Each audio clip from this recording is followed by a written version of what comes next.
Here's today's featured headline in space. A former NASA administrator warned that it was highly unlikely NASA would return astronauts to the moon before China landed astronauts there.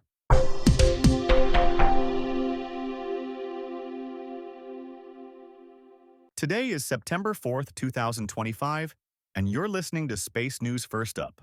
Here are today's other top headlines. Telesat says it will offer bulk capacity on its communication satellites for the planned Golden Dome missile defense system. Startup satellite manufacturer AscendArc has sold its first small geostationary communications satellite to South Korea's KT-SAT. The U.S. military is also planning to use small geocommunications satellites.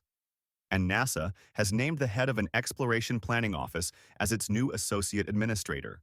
First Up is produced by Space News, the industry standard for professional space journalism. Visit spacenews.com for breaking news, policy updates, and original analysis. We begin today with news that a former NASA administrator warned that it was highly unlikely NASA would return astronauts to the moon before China landed astronauts there. Testifying at a Senate Commerce Committee hearing Wednesday, former NASA Administrator Jim Bridenstine said his doubts stemmed from the complex Artemis architecture, particularly the Starship lunar lander. "This is an architecture that no NASA administrator that I'm aware of would have selected if they had a choice," said Bridenstine, who left NASA a few months before the agency awarded SpaceX the Human Landing System contract. He and other witnesses emphasized the importance of Artemis landing astronauts before a Chinese mission anticipated by 2030, while also maintaining a human presence in low Earth orbit. Telesat says it will offer bulk capacity on its communications satellites for the planned Golden Dome missile defense system. The company said it is proposing a capacity pool model designed to give the military access to significant bandwidth without the cost of procuring or leasing satellites, while providing more flexible surge communications capabilities. That capacity, offered through the company's Lightspeed constellation in development, could be ready before the completion of Space Development Agency communications constellations, Telesat argued. Startup satellite manufacturer AscendArc has sold its first small geostationary communications satellite to South Korea's KT-SAT. AscendArc announced Thursday it would deliver the sub-1,000-kilogram spacecraft in the second half of 2027, after raising $4 million early this year to join the nascent market for compact, lower-cost alternatives to the massive multi-ton satellites that dominate geostationary orbit, GEO. The satellite will be able to provide 500 gigabits per second of capacity, similar to EchoStar's Jupiter 3, despite being a fraction of the size. KT-SAT said the AscendArc satellite will target underserved communities across the Asia-Pacific region. The U.S. military is also planning to use small geocommunication satellites. The Protected Tactical Satcom Global (PTSG) program, officially launched this summer, marks the military's first significant attempt to deploy constellations of small satellites in the geostationary belt.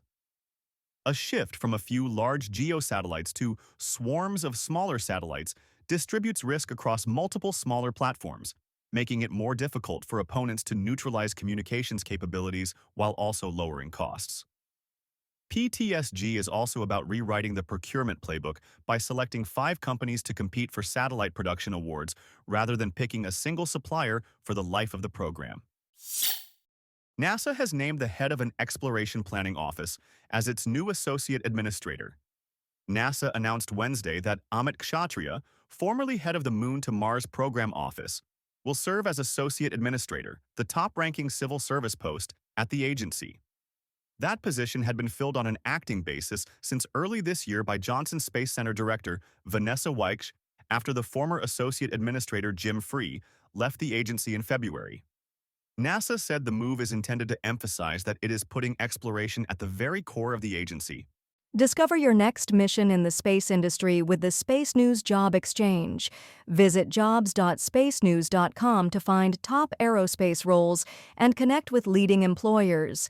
And for employers, use discount code JOBEX for 15% off your next purchase. In other news, space technology startup Spacedock plans a 2026 in-space demonstration of a universal connector for space systems.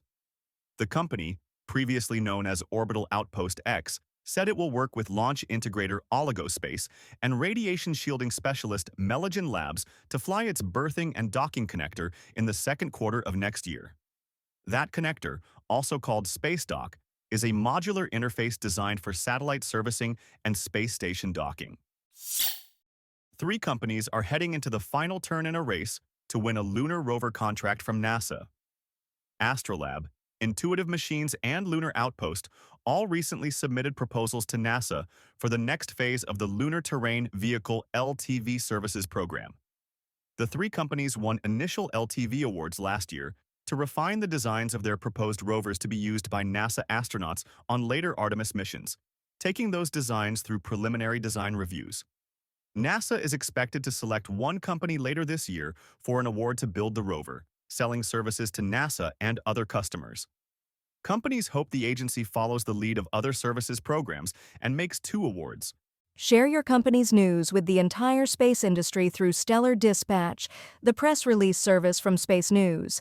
Learn more and use discount code SD2106 for 15% off when you submit yours at spacenews.com/stellardispatch. GeekWire reports that Amazon says it has demonstrated gigabit download speeds using its Project Kuiper broadband satellites.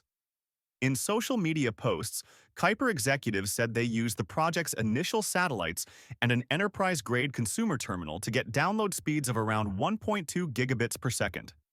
That is several times faster than what SpaceX's Starlink currently provides, although the Kuiper test was done with no commercial users on the system. A Dragon cargo spacecraft performed the first reboost of the International Space Station on Wednesday.